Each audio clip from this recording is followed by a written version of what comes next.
limit as x approaches pi over 2 cosine x tan x.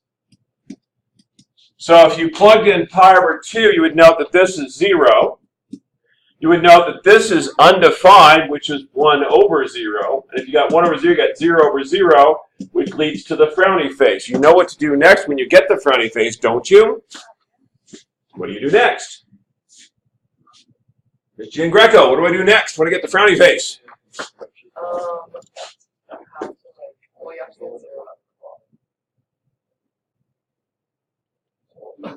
When we were doing these problems just a whole day ago, what did we do? Can we factor this? Do you remember enough trick to factor it, to fix it, to cancel out a common term? Still applies, try it.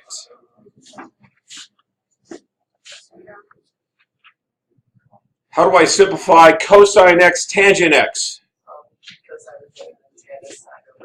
Excellent. So I get the limit as x approaches pi over 2 of cosine x sine x over cosine x. Do I have any common terms? And when I do that, what do I immediately follow that? What do I immediately do after that? Plug in pi over 2, and what is sine of pi over 2? 1. Okay? So the rules we learned on the previous still apply when you run a trig function, except when they don't. Ready? Everybody try the next one. It's a setup problem. I apologize in advance.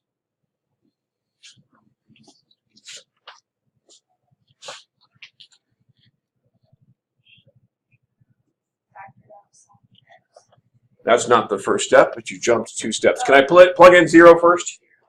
0. So I get 0 plus 0 over 0, and I get 0 over 0, frowny face. Since you already gave me step 2, we're going to factor, right? And how do you factor it?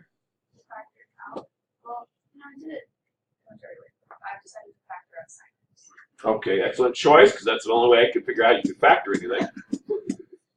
That's the only thing. But what happened here, to our great astonishment and sadness? What am I looking for? I'm looking to cancel something out, right? Where's my cancel something out? There's supposed to be magic, and there's supposed to be an X on the top, and just cancel out those two, and I call it a day. Didn't happen. Okay? Now, what we're going to do temporarily is we're going to take a small detour. I'm going to ask you to do the following. Use your tabling skills, or in your case,